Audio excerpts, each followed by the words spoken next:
Et bonjour à chacun et chacune. J'improvise un petit peu cette vidéo et le sujet, comme vous l'avez vu sur la vignette, sera la crise. Qu'est-ce que c'est une crise? Est-ce que c'est positif ou est-ce que c'est négatif? Quel est le sens d'une crise?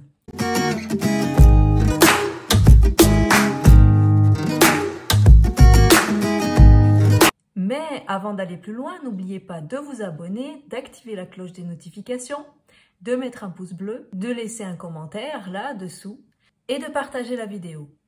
Pour parler de la crise, il me semble bon de revenir à l'étymologie du mot crise. Donc, ce qu'on peut trouver sur Internet très facilement apporte déjà des précisions et une réflexion sur ce mot de crise. Si on prend l'étymologie du mot crise, en latin, le mot crisis signifie un assaut. Et en grec, cela signifie séparer, distinguer. Dans l'indo-européen, la racine de crise se dit kreï et signifie juger, distinguer, passer au tamis, passer au crible. On peut y ajouter des mots comme critique, certitude, discernement. De nos jours, le terme de crise fait penser à une période de transition, de changement, un changement plutôt rapide quelque part, une remise en cause, et globalement, ça a même le sens de perturbation, et ça peut provoquer des angoisses, des crises d'angoisse par exemple. Et si on regarde le dictionnaire, dans le monde médical, la crise a aussi une signification très interpellante. C'est un changement, en bien ou en mal, qui survient dans le cours d'une maladie et s'annonce par quelques phénomènes particuliers, comme une excrétion abondante, une hémorragie considérable, des sueurs, un dépôt dans les urines, etc. Toujours en médecine, la crise est associée souvent à la douleur. Au sens figuré, la crise prend le sens d'un moment périlleux et décisif. Et bien sûr, ce que je vais retenir ici, c'est la signification dans le domaine psychologique. Qu'est-ce qu'une crise dans le domaine psychologique? Souvent, on entend parler de crises qui sont liées aux années. Par exemple, la crise de la quarantaine, la crise de la cinquantaine, la crise de la soixantaine. Pourquoi on entend souvent parler de crise à ces âges-là? Ça peut venir un petit peu plus tôt pour certaines personnes parce que elles ont eu une vie mouvementée, remplie, et elles ont une forme de maturité psychologique qui intervient plus tôt que pour d'autres personnes. Donc une crise de la quarantaine peut aussi être vécue comme une crise de la trentaine, ou entre 30 ans et 40 ans. Ça peut même être vécu un petit peu avant 30 ans. Souvent, c'est associé à quand une vie est établie, entre guillemets, avec le mariage, le travail, les enfants, etc. Et c'est un moment où les personnes se posent la question du sens de leur vie. Est-ce qu'elles ont fait justement les bons choix, pour revenir sur cette définition du choix? Est-ce qu'elles ont fait les bons choix? Est-ce qu'elles ont pris les bonnes décisions? Il y a toute une remise en question de l'être humain à ce moment-là qui peut provoquer bien évidemment de la dépression, des angoisses, des troubles de l'anxiété, etc. C'est quelque chose qui arrive très souvent. Et d'ailleurs, j'aime faire ce parallèle, la crise existentielle est souvent liée à la crise de foi. C'est aussi un moment où les personnes se posent des questions d'ordre spirituel parce que, bien entendu, et pour moi c'est tout à fait logique et normal, notre existence est liée à nos croyances. Est-ce que nous avons pris les bonnes décisions dans notre vie et est-ce que Dieu est d'accord avec ces décisions-là? S'il y a un Dieu, s'il existe, est-ce que j'ai fait les bons choix? Est-ce que ma vie aurait pu être différente? Et qu'est-ce que sera ma vie plus tard? Et souvent, il y a une crise et c'est douloureux parce que souvent les personnes se disent qu'elles ont pris les mauvaises décisions et que leur vie aurait pu être totalement différente. Et d'ailleurs, là où je trouve intéressant, c'est de comparer le mot crise avec le mot conversion. Sachant que le mot conversion, l'étymologie du mot conversion, c'est changer de cap, se tourner vers. Voilà, c'est un petit peu le même sens que le mot révolution, c'est se tourner vers, changer de cap. Voilà. Donc, il y a aussi la notion de choix dans la notion de conversion. Et d'ailleurs, je fais une petite parenthèse parce qu'il me semble l'avoir déjà dit dans une autre vidéo, mais pour moi, la conversion, ça dure toute une vie. Ce n'est pas seulement un moment décisif dans une vie, mais c'est plusieurs temps dans toute une vie. La conversion est pour ma part quelque chose qui se fait par étapes en plusieurs fois. Et donc, où il y a à plusieurs reprises des décisions qui sont prises. Bien sûr, la conversion concerne notre relation au Seigneur, concerne notre relation à Dieu, et donc c'est en fonction de cette foi-là en Dieu que les décisions sont prises. Ceci étant dit, en psychologie, des crises, il y en a à tous les âges. La première crise intervient justement chez l'enfant très tôt, à partir de 18 mois, quand il a un attachement excessif à sa figure parentale, ou bien un petit peu plus tard, entre 2 et 3 ans, quand il y a cette fameuse période d'opposition et du non. La crise n'est pas seulement aux âges auxquels on l'assimile le plus souvent. Il y a plusieurs crises dans une vie. Alors, comment la psychologie voit la crise? Eh bien, pour ma part, je vois la crise comme une étape, comme un tremplin. Je vois la crise comme un passage. Et pour moi, ça peut être très constructif si c'est bien encadré et bien conduit par le Seigneur. En fait, ce qui intervient pour la crise du milieu de vie, c'est que globalement, jusqu'à cet âge-là, à peu près 35-40 ans, notre être est tourné vers l'extérieur. Donc vers l'acquisition globalement d'un statut social, d'un confort matériel. Alors que après, vers les 40-50 ans, le courant s'inverse. Donc c'est un mouvement vers l'intériorité, vers l'intérieur. Et c'est ce moment-là justement où on va essayer de déconstruire, en tout cas dans la pensée, tout ce qui a été acquis jusque-là. C'est à ce moment-là qu'on va avoir des besoins qui semblent pour nous plus essentiels. Justement, combler des besoins spirituels, notamment, c'est ce qui revient le plus, évidemment, pour justement combler notre intériorité, savoir qui on est. Alors, évidemment, c'est vécu comme une crise, comme en médecine, parce que c'est un pic quelque part. C'est un pic de douleur. Donc, il y a un énorme bouleversement intérieur et ça peut, comme je l'ai dit juste avant, pousser à de la dépression, par exemple. Ceci étant dit, une crise peut aussi être provoquée par un traumatisme, une mort subite, un accident, une guerre, plein de choses de cet ordre-là. Et bien sûr, ces temps-ci, nous sommes aussi en période de crise. On entend beaucoup parler de la crise sanitaire, mais pour moi, ce qui est important, c'est de parler de toutes les crises que cette crise-là a engendrées. Et bien entendu, en termes psychologiques, la crise sanitaire a énormément favorisé tout cela. Toutes les problématiques qui étaient déjà présentes se sont amplifiées et toutes les problématiques qui étaient sous-jacentes ont émergé, voilà, chez n'importe quel individu. Je vous invite à refaire vos recherches, mais par exemple, pour citer un exemple, ne serait-ce que le cas des relations toxiques, voire même abusives et violentes. Ça a énormément augmenté avec cette crise sanitaire. La deuxième chose qui a augmenté, c'est les désordres psychologiques chez les enfants et les jeunes adolescents et les adolescents. Ils ont été très impactés par la crise sanitaire. Après, je vais seulement faire une petite parenthèse sur le sujet parce que ce n'est pas tellement le propos de ma vidéo, mais je vous invite fortement à faire vos propres recherches, à chercher réellement la vérité parce que actuellement, nous sommes envahis par les mensonges et par la peur. Nous sommes tenus par les mensonges et par la peur. En disant cela, je ne dis pas qu'il n'y a pas eu de personnes qui sont tombées malades ou qui sont décédées, mais je vous invite fortement à faire vos propres recherches. Ce que nous vivons actuellement est effectivement, à mon sens, très grave, psychologiquement, spirituellement, mais pas seulement. Il y a une tendance absolument perverse et une tendance absolument psychopathe dans tout ce qui est en train de se passer. Et je le dis sans le cacher.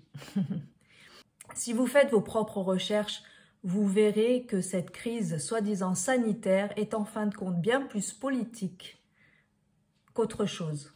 Et si vous faites vos propres recherches, vous verrez qu'il y a des choses très graves qui se passent dans plusieurs pays du monde actuellement. Et que ce qui est grave, ce n'est pas cette soi-disant pandémie, mais la manière dont les peuples sont traités. C'est très grave. Je le dis avec le sourire, mais c'est très grave. Donc c'est pour ça que je tenais à faire cette vidéo, parce que moi, ce qui m'interpelle, évidemment, dans ma pratique, c'est comment accompagner toutes les personnes qui, de fait, déjà, de par leur parcours personnel, subissent des crises, mais qui sont en plus amplifiées par tout ce qui se passe actuellement. Et ce que je peux affirmer aussi, étant entre guillemets une enfant de la télé, c'est que je n'ai jamais entendu de mensonges aussi gros de toute ma vie qu'en ce moment. Après, vous pouvez me traiter de complotiste ou de je ne sais quoi, ça m'est complètement égal. Mais je tenais quand même à le dire. Voilà, c'est quelque chose de grave qui est en train de se passer. Ça touche aux droits fondamentaux de la population. Et vraiment, je pense que si, au jour d'aujourd'hui, nous ne nous battons pas pour toutes ces choses-là, eh bien, nous perdons énormément de droits, ce qui est déjà le cas. Et d'ailleurs, je tiens à préciser que tout ce qui se passe en ce moment est vraiment illégal, de manière générale. Nous n'avons absolument aucune obligation, aucune. Et je voulais aussi faire cette vidéo pour simplement dire, avant de retourner sur le sujet, que si vraiment vous croyez que Dieu est un Dieu puissant, résistez réellement. J'ai déjà fait une vidéo à ce sujet, mais je le redis, résistez. Bien sûr, il y a de l'oppression, des pressions psychologiques. Bien sûr, cela implique énormément de choses, comme éventuellement perdre son travail. Ne croyez pas que je sois en dehors de la réalité. J'ai mes propres médecins qui ont suspendu leur activité. Et ils ne sont pas les seuls là où je vis. J'ai quelques amis qui ont suspendu leur activité dans le domaine paramédical ou médical parce qu'ils n'acceptent pas tout ce qui est en train de se passer. Le dernier mensonge en tête que j'ai par rapport à cette crise, c'est qu'à la télé, on a pu entendre 3000 personnes qui ont suspendu leur activité dans le domaine médical. Ce n'est pas 3000, c'est 300 000. Pas parce qu'ils ont eu une crise existentielle où ils se sont dit « effectivement, je vais peut-être changer de carrière », mais parce qu'ils n'acceptent pas de se soumettre à des choses qui sont inacceptables. Et rien que pour ça, si parmi mes abonnés, il y a des personnes qui sont dans ce cas-là, je vous soutiens, je prie pour vous et je vous encourage. Soyez sûrs que Dieu vous aidera dans cette période vraiment délicate. Et je vous remercie de vous battre pour des choses qui sont importantes. Vraiment, je vous bénis. Maintenant, pour revenir sur cette crise, pourquoi j'avais à cœur d'en parler, ce n'était pas prévu dans mon, entre guillemets, agenda de vidéos. J'ai déjà plusieurs thèmes desquels je veux traiter, mais ça s'est imposé à moi. Tout simplement parce que cette crise, pour moi, est avant tout spirituelle. Comme on le lit dans la Bible, avant toute chose, ce n'est pas contre la chair et le sang que nous devons nous battre, mais contre des dominations spirituelles. Parce que je crois foncièrement que c'est contre ça que nous devons nous positionner. Alors, bien sûr, je fais le parallèle avec la crise sociétale que nous sommes en train de vivre, mais le parallèle avec vos vies personnelles est présent. Je crois que Dieu va se servir de cette période, est en train de se servir de cette période pour révéler sa puissance. Je crois que Jésus est en train de réveiller l'Église. Et je le dis et je le crois fortement. Et je crois que l'ennemi, justement, le sait et qu'il s'acharne, qu'il fait des choses graves en ce moment. Mais je sais qu'en ce moment, l'ennemi est en colère et qu'il s'acharne dans vos vies personnelles et qu'il essaye de nous endormir, de nous affaiblir pour que nous oublions l'objectif. Notre objectif, c'est d'être une lumière pour les gens qui sont autour de nous. Une lumière dans notre foyer, une lumière dans notre voisinage, une lumière dans notre quartier, une lumière dans notre commune, une lumière dans notre région, une lumière pour notre nation. Je vous le dis en toute sincérité, même si vous avez l'impression que rien ne se passe, que les choses sont sans issue dans votre vie, Dieu est au contrôle et il veut vous amener plus loin.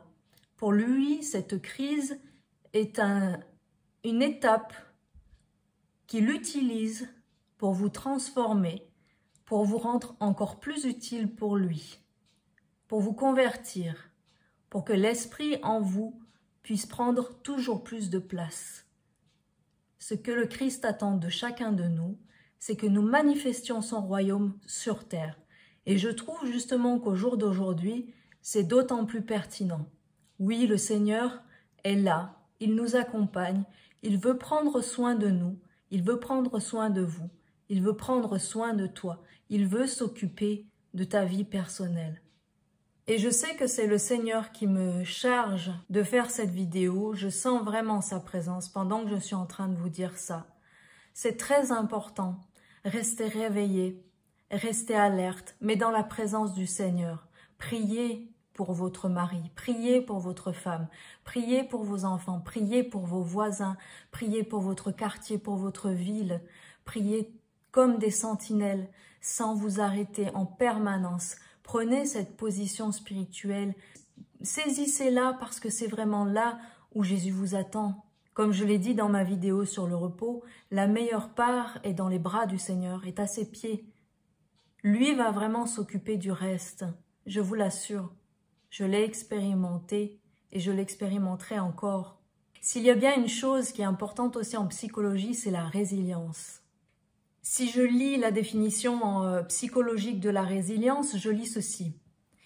La résilience, c'est la capacité d'un individu à supporter psychiquement les épreuves de la vie. C'est la capacité qui permet de rebondir, de prendre un nouveau départ après un traumatisme. Un nouveau départ. Encore une fois, je trouve que le lien avec la conversion reste présent. Un nouveau départ.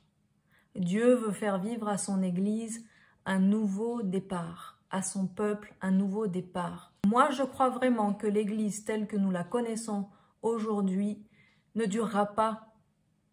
Parce que, justement, nous sommes en période de crise et que le Saint-Esprit est bien trop malin pour que nous nous laissions avoir. Il est en train de préparer sa stratégie.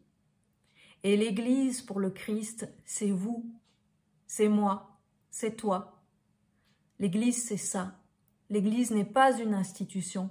L'Église n'est pas un local. L'Église, c'est vous et moi. Et Jésus veut vraiment se servir de vous. Alors bien sûr, ça va demander un alignement. Mais par cette vidéo, je vous exhorte simplement à ne pas vous laisser piéger par l'ennemi, à refuser tous les pièges qu'il vous tend. Dieu veut s'occuper de votre vie personnelle. Mais ce qu'il nous demande à nous, ce qu'il vous demande à vous, c'est de vous occuper de son royaume, de manifester son royaume sur terre. Je sais que ça demande une forme de renonciation, de sacrifice, une forme de résilience, de ne plus vous occuper de votre vie personnelle. Mais c'est pourtant ce que nous sommes appelés à faire. Porter notre croix, mourir avec Christ. C'est une forme de crise qui intervient plusieurs fois dans une vie. Par cette vidéo, je pense aussi à l'histoire de Daniel. Quand Daniel a refusé de se soumettre aux lois du roi pour continuer à honorer Dieu. Il n'a pas accepté l'inacceptable. Et Dieu l'a secouru. Oui, Dieu va vous faire sortir de cette crise de la meilleure des manières. Jésus va dire qu'il faut que la graine meure pour pouvoir porter du fruit. Hier, je lisais une méditation sur le Shabbat, comme quoi Dieu a posé la 7e année comme une 7e année de friche pour la terre. Et la raison essentielle pour ça, c'était bien sûr d'honorer Dieu, mais ce que Dieu voulait faire comprendre à l'être humain, c'est que cette 7e année de friche allait permettre au sol de se reposer, de se régénérer pour pouvoir porter encore plus de fruits. Vraiment, je le redis et je ne le redirai jamais assez, courez dans les bras du Christ, passez du temps dans sa présence.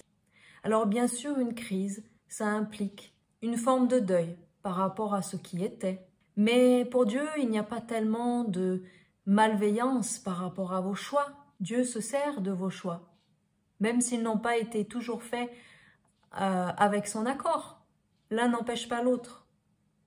Ce qui importe pour Dieu, c'est maintenant. Parce que ce maintenant va déterminer l'avenir.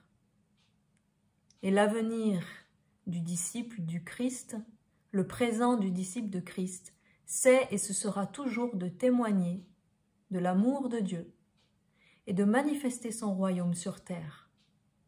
Donc pour moi, une crise, c'est quelque chose de positif. Je ne dis pas que c'est agréable, mais je dis que c'est positif. N'hésitez pas à vous faire accompagner. Le fait de pouvoir en parler, déjà ça soulage. Nous sommes dans des temps très compliqués. Et comme je l'ai dit, l'ennemi s'acharne et il s'acharnera de plus en plus contre vous. Parce que Dieu a un plan pour votre vie et Dieu veut se servir de vous. C'est aussi simple que ça. Jésus l'a dit, il nous faut être violents d'une certaine manière.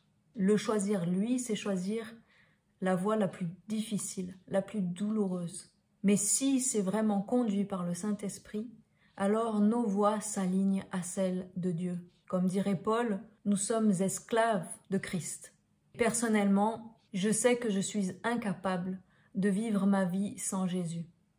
Incapable. Accrochez-vous à Dieu. Approchez-vous de Dieu et il s'approchera de vous. Je vous le garantis. Soyez bénis.